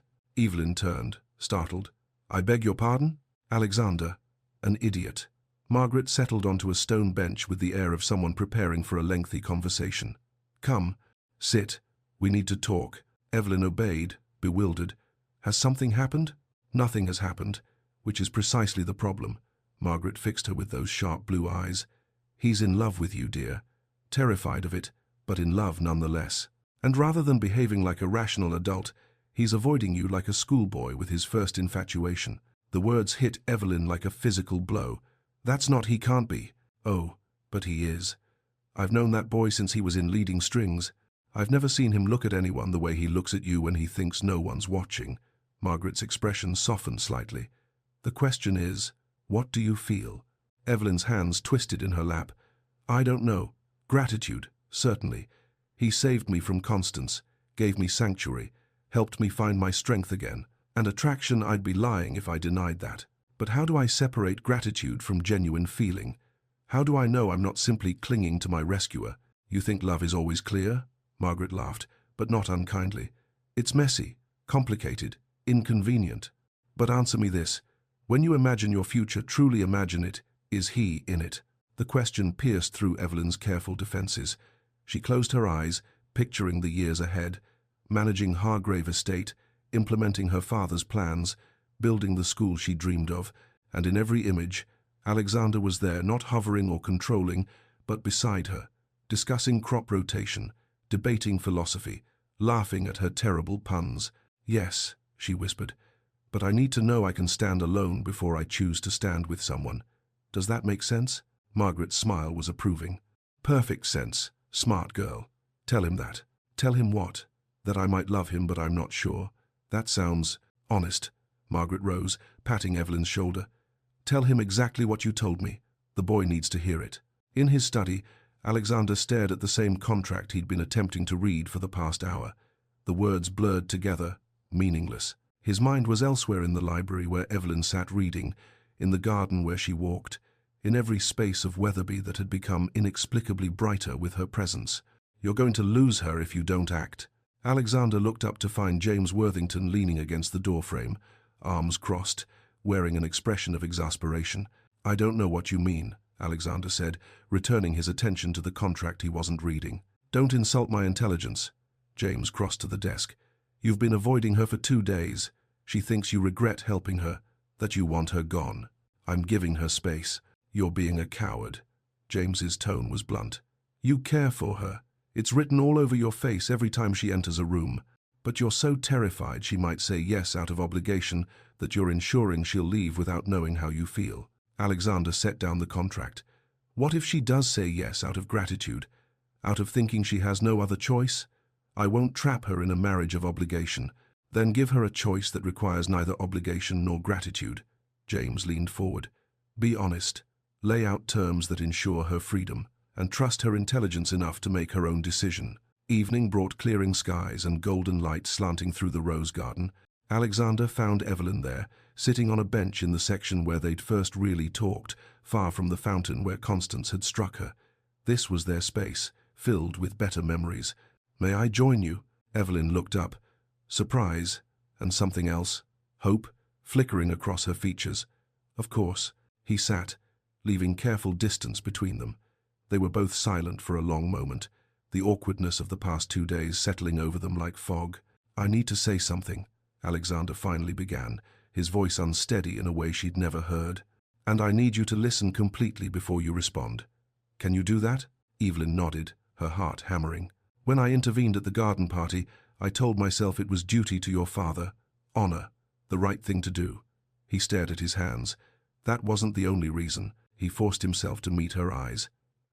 These weeks with you, conversations, debates, watching you rediscover yourself, have shown me what was missing from my life. Not a wife in the traditional sense, not an ornament or a duty, but a partner, an equal. Someone who challenges me and makes me laugh and sees past the title to the person underneath. Evelyn opened her mouth to speak, but Alexander held up a hand gently. Please, let me finish before I lose courage. She nodded again, tears already gathering. I'm not asking you to marry me because you need protection. I'm not asking because society expects it or because it would solve your reputation concerns. His voice grew more intense. I'm asking because in these weeks, I've discovered who I am when I'm with you. Someone better, someone real, someone who laughs and argues and feels things I'd forgotten I was capable of feeling. He leaned forward, his expression fierce with sincerity. But I won't ask you to trade one form of captivity for another. I won't be another person controlling your life, making your choices for you. What are you saying? Evelyn whispered. I'm saying if you're uncertain, we'll wait. Months, years if necessary. The words came faster now, as if he'd rehearsed them. You'll return to Hargrave Estate. We'll ensure your legal independence first, your name on the deeds, your control absolute. You'll have a season in London, or several seasons, meeting people, experiencing freedom, discovering who you are without anyone dictating your choices. His voice dropped.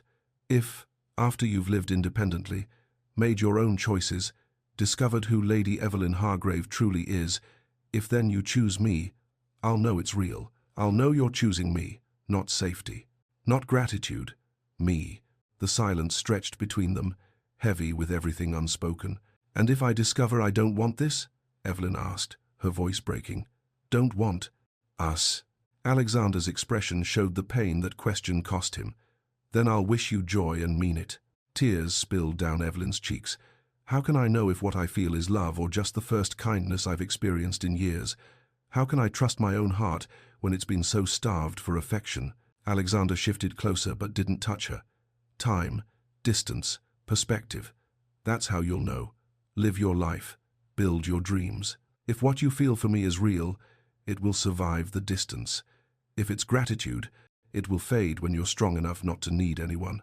Will you wait? The question emerged, barely audible. However long it takes. Evelyn's mind spun. She thought of Lady Margaret's question. When you imagine your future, is he in it? She thought of her father's words about being brave. She thought of the woman she was becoming, the one who'd stood up to Constance, who'd reclaimed her voice, who was learning to trust her own judgment. I need to do this, she said finally. Live alone, manage my estate, prove to myself I can stand on my own. Not because I don't care for you, but because I need to know who I am first. I understand, but Alexander, his name on her lips for the first time, felt intimate, significant. He looked at her with such intensity it stole her breath. I think I'm already choosing you. I just need to be sure I'm choosing from strength, not fear. Relief flooded his features so completely it was almost painful to witness. That's all I ask. The certainty that comes from freedom, not necessity. They stood simultaneously, drawn together by invisible threads. The space between them felt charged, electric, impossible to maintain. Evelyn rose slightly on her toes. Alexander bent toward her. Their lips met softly, tentative, questioning, a promise more than passion. The kiss was brief, ending almost before it began, but it left them both shaken. When they parted, Evelyn pressed her fingers to her lips, eyes wide. Go, Alexander whispered, though his hand had found hers and seemed reluctant to let go. Discover yourself. Build your life. I'll be here when you're ready. The practical arrangements happened with surprising speed. Mr. Blackwell had prepared documents transferring Hargrave Estate entirely to Evelyn's control. No guardians, no restrictions, complete authority at age 22. Constance, facing prosecution for fraud, had agreed to a settlement, a modest income and residence in the Dower House, with no claim to estate management. Evelyn was, quite suddenly, free. On her last evening at Wetherby, Beatrice arrived unexpectedly, asking to speak privately. They met in the morning room, and Evelyn was shocked by the change in her stepsister. Beatrice looked younger somehow, less diminished.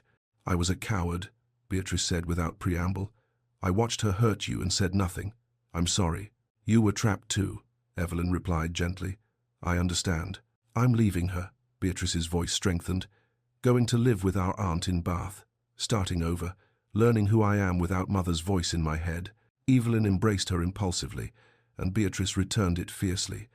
Two women escaping the same prison, taking different paths to freedom. Forgiveness, Evelyn realized, is freedom too. Lady Margaret's goodbye was characteristically direct. "Come back when you're ready." "He'll wait. The fool is utterly besotted." "What if I'm not ready for a long time?" Evelyn asked. "Then it will be a long wait, but worth it." Margaret squeezed her hand. "Go be extraordinary, my dear. You already are." The carriage journey back to Hargrave House felt surreal.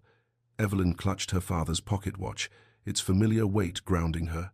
Through the window, she watched Weatherby disappear behind the trees and caught one last glimpse of Alexander standing on the terrace, watching her leave. "Time to discover who I am," she thought, opening the watch to read its inscription one more time. "Time reveals all truth, my darling girl. Let's find out what truth time reveals," she whispered. Behind her, Alexander stood alone on the terrace long after the carriage vanished. The estate felt emptier than it had in years, but mixed with the loneliness was something unexpected. Hope. She would come back, or she wouldn't. Either way, he'd given her the greatest gift he could, the freedom to choose her own future. He turned back to Weatherby, alone but strangely at peace. Whatever truth time revealed, they would face it honestly. And that, perhaps, was the truest form of love. Chapter 8. Becoming. Letter 1. 2 weeks after leaving Weatherby. Dearest Alexander, Hargrave House feels different now. It's mine, truly mine. I walked through Father's study yesterday and wept, but this time with relief, not grief. I'm home. Mr. Blackwell has been invaluable.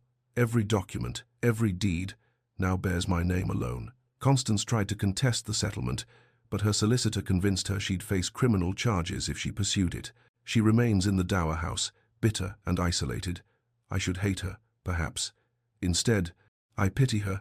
What a small, fearful life she must have led to become so cruel. The staff have returned those Constance dismissed.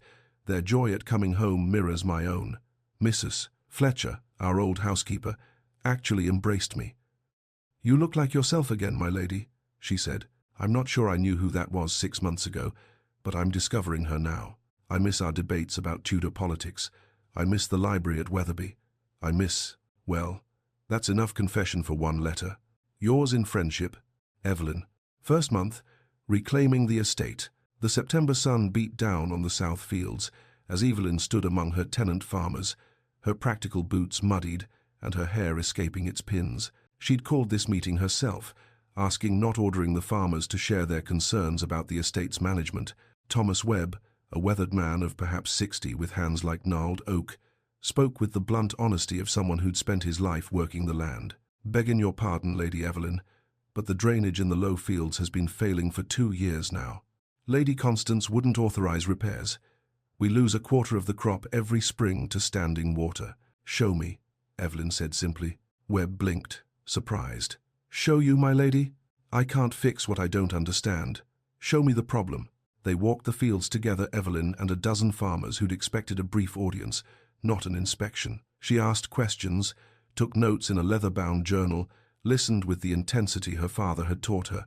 The drainage issue, the cottages with failing roofs, the outdated crop rotation that exhausted the soil. "Estate management ain't women's work," Webb muttered, though not unkindly. "No disrespect meant, but these are complex matters." "My father taught me everything," Evelyn interrupted, her voice steady. "Every contract, every system, every decision. Watch what I can do, Mr. Webb, then tell me again what is and isn't my work." 3 months later, when the new drainage system was installed and functioning perfectly, Thomas Webb tipped his hat to Evelyn with genuine respect. She overheard him speaking to another farmer. "Lord Hargrave would be right proud of her, sharp as any man I've known, and twice as fair." The compliment, backhanded as it was, made her smile for the rest of the day. Letter 2. 8 weeks later. Alexander. Success. The new drainage system is installed in the south fields. Thomas Webb, Remember I mentioned him? Actually smiled at me yesterday. For that man, it's equivalent to a standing ovation. I've discovered I'm good at this. Not just competent, but genuinely skilled. There's a satisfaction in solving problems, in seeing immediate results of decisions. Is this what you feel managing Weatherby? This sense of building something that matters, that will outlast you? Lady Thornbury called today with thinly veiled questions about my situation with you. I told her we were friends. The look on her face suggested she found that both incomprehensible and scandalous. Apparently, gentlemen and ladies cannot be friends in her world.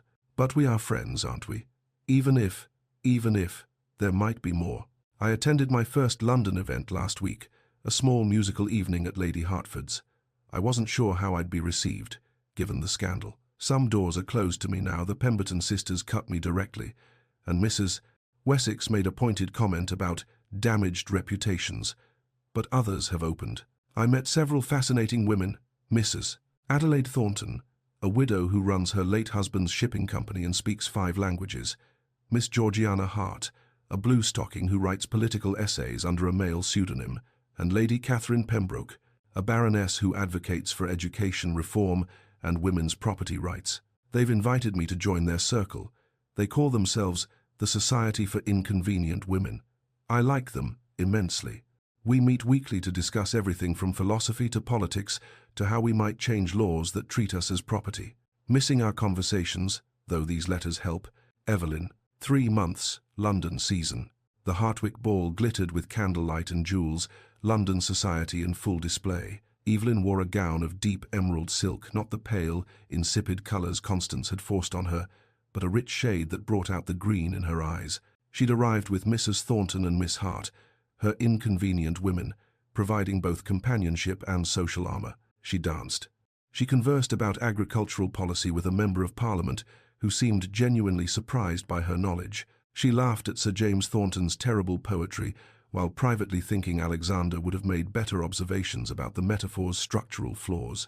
Lord Benedict Hartley approached during supper, his kind face earnest. "Lady Evelyn, I wonder if I might call on you at Hargrave House. I've enjoyed our conversations immensely." "Of course, Lord Hartley. You're always welcome." But even as she smiled, Evelyn's mind catalogued the differences. Hartley was intelligent but unimaginative, kind but predictable. Sir James was handsome and charming, but shallow as a puddle. Every man she met seemed to be missing something essential, though she couldn't or wouldn't name what. "Testing your feelings, my dear." Evelyn turned to find Lady Margaret beside her, resplendent in purple silk, and looking thoroughly amused. "I thought distance might diminish them," Evelyn admitted quietly. "It hasn't." Margaret's smile was knowing. "Good. Now you know." Letter 3, 4 months. "Alexander, your letter about the drainage issues at Weatherby made me laugh. Who knew we'd bond over agricultural engineering? Though I suppose it's fitting, both practical and absurd, like so much of life. I've been courted. There, I've said it. Lord Hartley is persistent and genuinely kind. He speaks intelligently about literature and treats me with respect. Sir James writes terrible poetry, truly atrocious, but has excellent taste in art and makes me laugh. Neither makes my heart race. Is that shallow? To want the heart racing alongside the intellectual connection? I used to think love was a luxury, something for frivolous girls in novels who had nothing better to occupy their minds. Now I think it's essential. Not the all-consuming passion that devours and destroys, but the steady flame that illuminates. The kind that makes you want to be better, do better, see more clearly.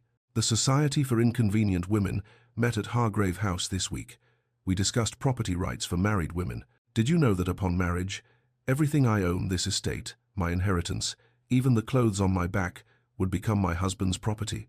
The law sees wives as legal non-entities, unable to own property, sign contracts, or even have legal custody of their own children. It makes your proposal even more remarkable. You offered partnership, not ownership, equality, not possession. I think about that often, daily, if I'm honest. Affectionately yours, Evelyn. 5 months. The charity project. The newly constructed schoolhouse stood at the edge of Hargrave's tenant village, its fresh whitewash gleaming in the November sun. Inside, 20 children of various ages sat on simple benches, their faces scrubbed clean, their attention fixed on Evelyn as she wrote numbers on a slate board. If you have 3 apples, she said, turning to face her students, and you share them equally among 6 people, how much does each person receive? Little Sarah Webb's hand shot up. Half an apple each, miss, I mean, my lady. Excellent, Sarah. And if you had 12 apples and 6 people? The children called out answers, their enthusiasm genuine. Evelyn had flour on her dress from the morning's baking lesson, chalk dust on her hands, and a loose curl falling across her forehead. She'd never felt more purposeful in her life. After the lessons, Mrs. Fletcher found her tidying the classroom. You're happy, my lady. Truly happy. Evelyn paused, considering. I am. For the first time, I'm building something that's entirely mine, something that matters. But that night, alone in her father's study, she sat with his pocket watch in her hands, tracing the familiar inscription. The truth she'd been avoiding pressed against her chest. I'm happy, Papa, she whispered to the empty room. But I'd be happier if I could share this with him. Letter 4. 5.5 months. Alexander, I had a revelation today. I was teaching mathematics to the farmers' children. We've opened a school on the estate. Did I mention that? 20 students so far, ages 6 to 14. Learning, reading, mathematics, basic science. Mrs. Fletcher thinks I've gone mad, but she helps with the baking lessons. Little Sarah Webb asked me if I was married. When I said no, she asked why not. You're pretty and clever, she said with perfect child logic. Don't you want to be? I told her I was waiting to meet the right person. She asked, how will you know he's right? And I realized, I already know. I know because when good things happen, the drainage working perfectly, Sarah solving a difficult problem, the first harvest from our improved crop rotation, you're the person I want to tell. When problems arise, a cottage roof collapses, a tenant disputes boundaries, I can't balance the accounts, I wonder what advice you'd give. I know because when I read something interesting, I imagine your response. When I see something beautiful, I wish you were there to see it too. I know because I'm happy in my independence. I've proven I can stand alone, manage an estate, build something meaningful. But I'd be happier sharing it with you, not because I need you to complete me, but because joy shared is joy multiplied. I know because 6 months of distance has clarified rather than diminished my feelings. This isn't gratitude or safety or the relief of rescue. This is choice. This is love. I'm ready, Alexander. Not because I need you, but because I choose you. The season ends in 3 weeks. There's a closing ball at the Hartfield estate. I believe you've been invited. Will you be there? With love. Yes, I'm finally saying it. Evelyn, Alexander. Reading the letter. Alexander stood at the window of his study at Wetherby, reading Evelyn's letter for the 3rd time. 6 months he'd waited, giving her the space she needed, maintaining distance, even when every instinct screamed to ride to Hargrave House, and what? Undermine everything he'd promised? Pressure her into a decision she wasn't ready to make? But this letter, these words, I choose you. James Worthington found him standing there, grinning like a fool at a piece of paper. Good news? James asked, though the answer was obvious. Send word to London, Alexander said, folding the letter carefully. I'll need my formal attire prepared. The good tailcoat, not the everyday one. James's knowing smile was insufferable. Finally. What do you mean, finally? I've been patient. You've been miserable. But yes, admirably patient in your misery. James clapped him on the shoulder. I'm happy for you. She's extraordinary. She is, Alexander agreed quietly. Absolutely extraordinary. Preparing for the ball. Evelyn stood before the mirror in her bedroom at Hargrave House, barely recognizing the woman looking back. The pale, subdued ghost from 7 months ago had been replaced by someone vibrant and assured. Her gown was midnight blue silk, elegant without being ostentatious. Her hair was dressed simply but beautifully. Around her neck hung her father's pocket watch on a gold chain, something borrowed, something cherished. Mrs. Fletcher fussed with the gown's hem, her eyes suspiciously bright. He's a lucky man, whoever he is. Evelyn's smile was radiant. I think I'm the lucky one, Mrs. Fletcher. I've discovered who I am. Now I get to choose who I want to be with. She touched the watch gently, feeling its steady tick against her palm. Time reveals all truth, my darling girl. It revealed that I'm stronger than I knew, she whispered, and that love, real love, is choosing to share that strength with someone who values it. Outside, the carriage waited to take her to London, to the Hartfield ball, to Alexander, to her future not as someone's rescued damsel or grateful dependent, but as a woman who discovered herself and was now freely, joyfully choosing her path. She took one last look in the mirror, lifted her chin, and walked toward whatever truth the evening would reveal. Chapter 9. The Choice. The Hartfield ballroom blazed with 1,000 candles, their light reflecting off crystal chandeliers and the jewels adorning London's finest. Evelyn stood at the entrance, alone and unhurried, taking in the scene with calm assessment. This was the same society that had witnessed her humiliation 7 months ago, the whispers, the judgment, the scandal. But the woman who'd been slapped in a garden was not the woman who stood here now. Heads turned. Whispers started. Evelyn lifted her chin and walked into the ballroom with measured grace, her midnight blue gown catching the light, her father's pocket watch gleaming at her throat. Evelyn, Mrs. Adelaide Thornton, appeared at her elbow. Miss Georgiana Hart and Lady Catherine Pembroke flanking her, the Society for Inconvenient Women, arriving as reinforcements. Ready for your grand entrance into respectability? Evelyn's smile was genuine. I'm not sure I want respectability if it requires diminishing myself. That's our girl, Lady Catherine said approvingly. Come, let's scandalize the Pemberton sisters by discussing women's property rights near the refreshment table. The ballroom's energy shifted perceptibly as Alexander entered with Lady Margaret on his arm. The Duke of Wetherby rarely attended London events. His presence alone was noteworthy. But it was the way he moved through the crowd, polite but purposeful, that made people pause mid-conversation. His eyes found Evelyn immediately across the crowded space.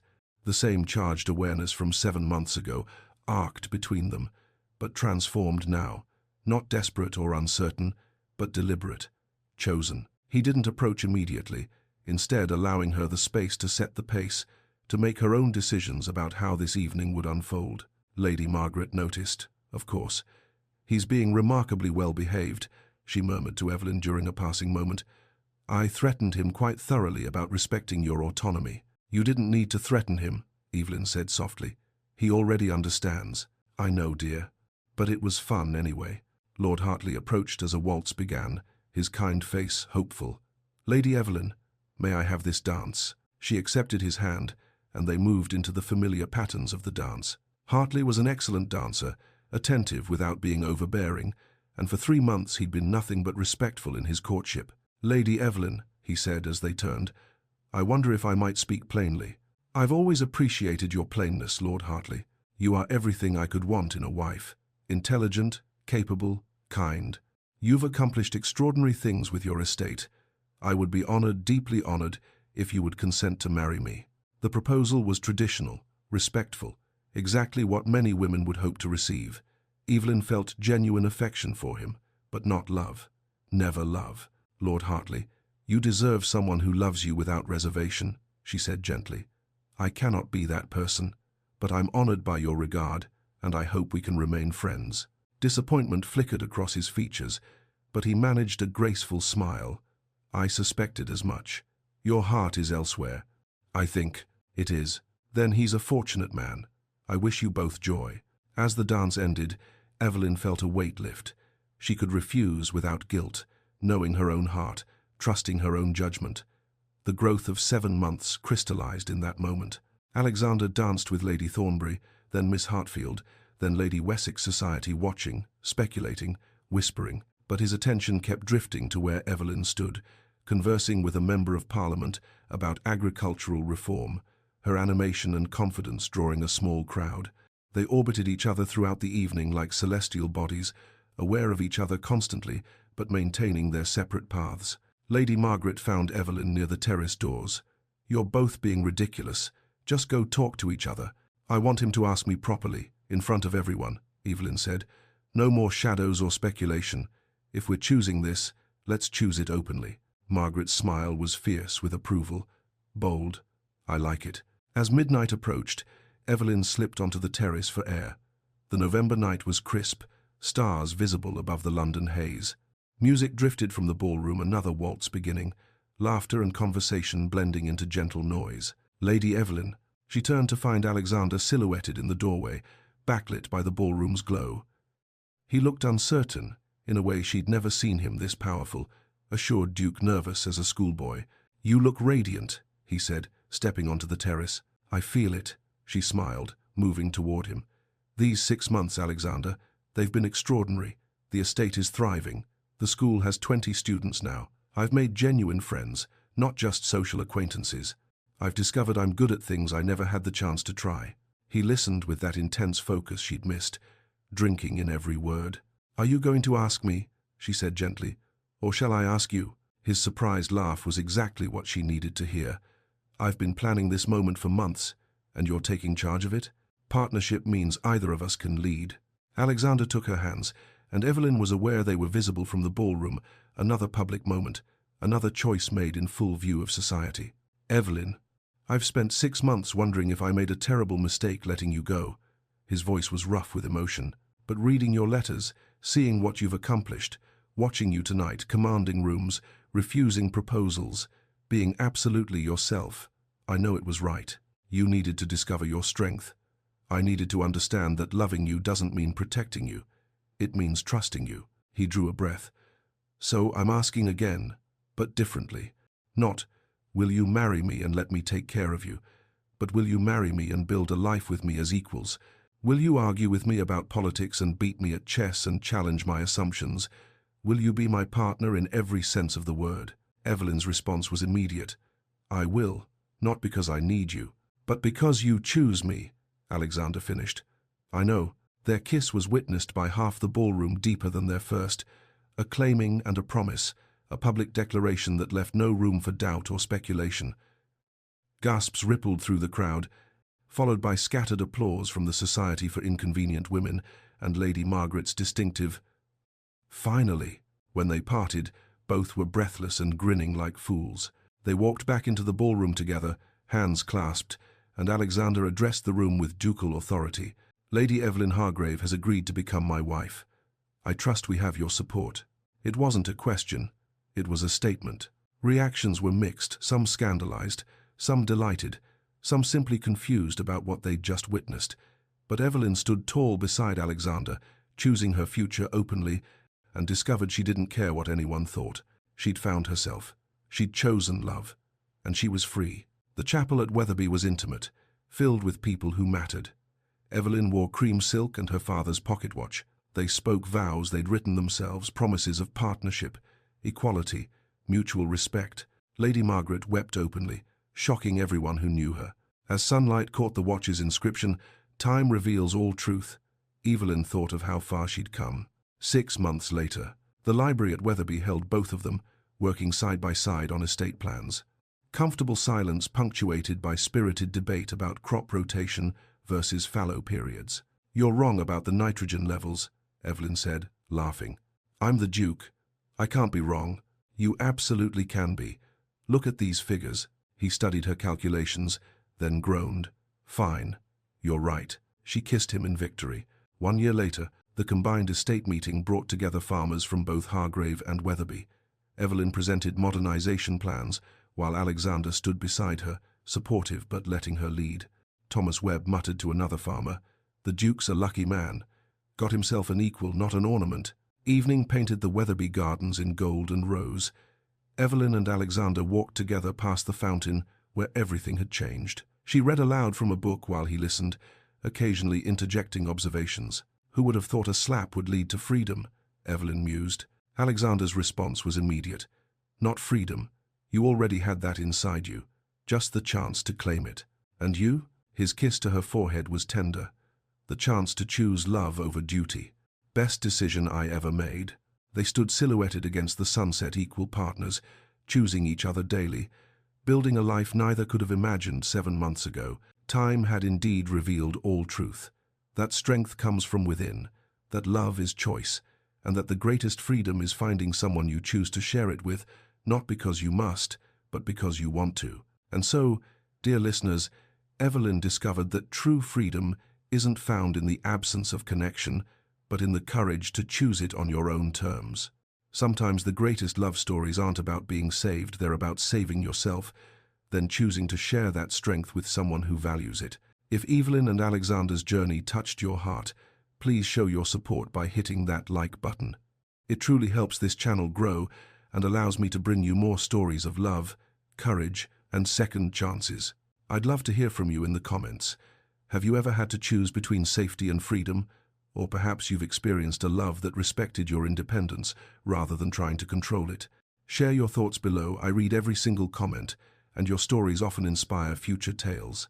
Don't forget to subscribe and ring that notification bell so you never miss a story. Coming up next, we have another sweeping historical romance about a widowed countess who must choose between her late husband's fortune and the penniless artist who sees the woman she truly is. Thank you for spending this time with me, letting me share Evelyn and Alexander's story with you. Remember, you are worthy of love that celebrates your strength, not one that diminishes it. Until next time, dear listeners, may you always choose courage over comfort and love over fear.